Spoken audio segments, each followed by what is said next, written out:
السلام علیکم میں دانیال آدم ایڈم ریئیکٹس کے ساتھ ایک نئی ویڈیو کے ساتھ حاضر ہوں۔ آج ہم ہنسی ٹی وی کی ایک نئی ویڈیو دیکھیں گے جس پہ انہوں نے انسانی دماغ کے بارے میں معلومات فراہم کی ہے۔ تو آئیے دیکھتے ہیں ہنسی ٹی وی کی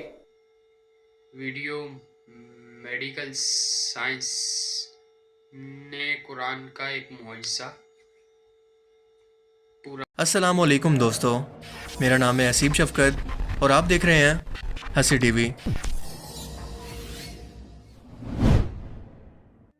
اللہ رب العزت نے قرآن کریم کی سورہ الگ کے اندر ابو جہل کی جہالت اور ظلم پر وعید سناتے ہوئے ارشاد فرمایا، ہاں اگر وہ باز نہ آیا تو ہم ضرور اس کی پیشانی کے بال پکڑ کر کھینچیں گے، جھوٹی اور گناہ کرنے والی پیشانی۔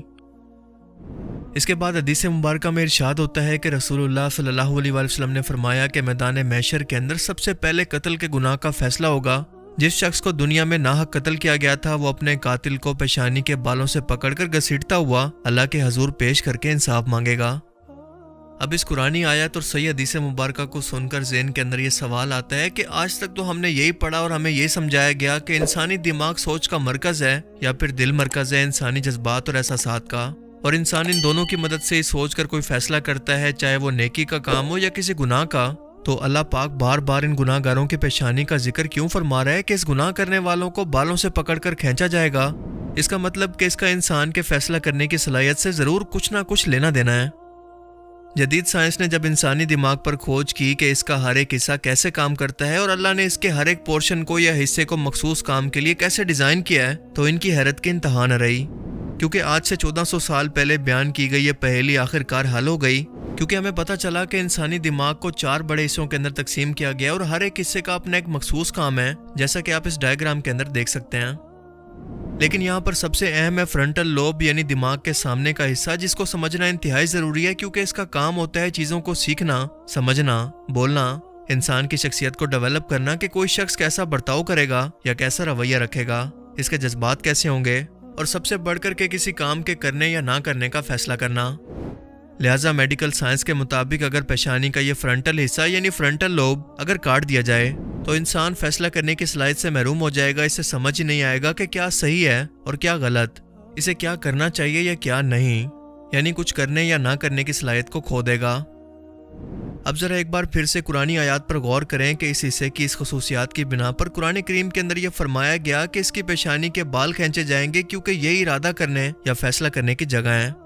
انسان کی یادداشت، اس کی سوچ یا اس کا دل جو مرضی کہتا رہے، لیکن آخر کے اندر اگر اسی فرنٹل لوب نے یہ سوچ لیا کہ اسے یہ کام کرنا ہے تو اس فیصلے کے بعد وہ یہ گناہ کر لے گا۔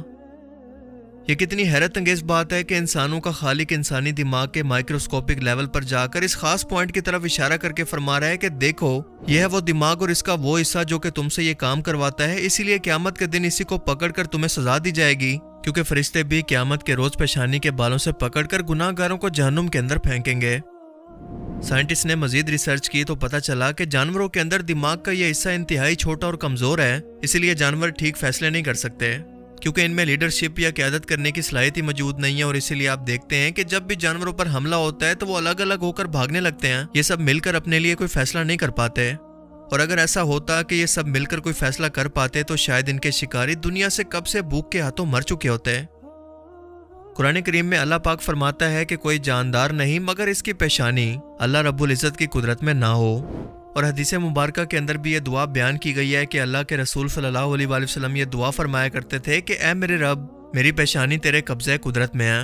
یعنی میرا فیصلہ کرنے کا اختیار اصل میں تیرے کنٹرول میں ہے، میرا اپنا کچھ بھی نہیں، میں خود کو تیرے حوالے کرتا ہوں، تیری مرضی کے آگے میری مرضی کچھ بھی نہیں۔ اور یہی نماز میں سجدہ کرنے کی حکمت بھی ہے کہ پیشانی کا وہ حصہ جو کہ خود مختار ہے اس کو زمین پر رکھ کر اللہ کی بارگاہ کے اندر اپنے ہونے کی نفی یا اپنی مرضی کی نفی کرنا، کہ یہ پیشانی جو کہ فیصلہ کرنے کا اختیار کرتی ہے، اس کو میں اپنے رب کے حضور پیش کرتا ہوں، اس پر صرف میرے رب کا اختیار ہے، میں اس کی رضا پر راضی ہوں۔ جب انسان سجدہ کرتا ہے تو دل سے خون دماغ کے اندر جمع ہوتا ہے، اور وہ سارے جذبات بھی جو کہ دل کے اندر موجود ہوں اس وقت اس حصے کے اندر جمع ہوتے ہیں، مثال کے طور پر غصہ، نفرت، بغض اور گناہ کرنے کی چاہت۔ لیکن انسان جیسے ہی خیالوں یا گناہوں کی اماجگاہ کو زمین پر رکھ کر خود کو اپنے رب کے سپرد کرتا ہے تو رحمت کی تجلی اس پر پڑتی ہے، اور یہی وجہ ہے کہ حدیث پاک کے اندر بیان ہوتا ہے کہ بندہ سجدے کی حالت کے اندر اپنے رب کے سب سے قریب ہوتا ہے، اور یہ سجدہ اس کی پریشانی، ڈپریشن یا ٹینشن سب کو ختم کر کے اسے بالکل پرسکون بنا دیتا ہے۔ یقیناً قرآن و حدیث کے اندر بیان کی گئی یہ حکمت کسی معجزے سے کم نہیں ہے، لیکن سمجھتے وہی ہیں جو کہ عقل رکھتے ہیں۔ باقی لوگوں کے لیے شاید یہ کوئنسیڈنس یا اتفاق ہو سکتا ہے۔ باقی آپ اس بارے میں کیا سوچتے ہیں؟ اپنی قیمتی رائے کا اظہار کمنٹ سیکشن میں ضرور کریں، اور اب میں ملوں گا آپ سے ایک ایسی ہی نئی انٹرسٹنگ ویڈیو میں۔ تب تک کے لیے اپنا بہت سا خیال رکھیے گا۔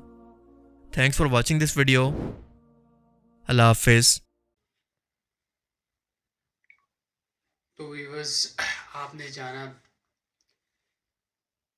انسانی دماغ کے بارے میں قرآن و حدیث کی روشنی میں۔ تو آپ کو یہ ویڈیو کیسی لگی کمنٹ سیکشن میں ضرور بتائیں۔ ہمارے چینل کو لائک کریں، سبسکرائب کریں۔ تو اسی طرح ہی ہم ایک نئی ویڈیو کے ساتھ آپ کے ساتھ حاضر ہوں گے۔ تب تک کے لیے دیجیے اجازت۔ اللہ حافظ۔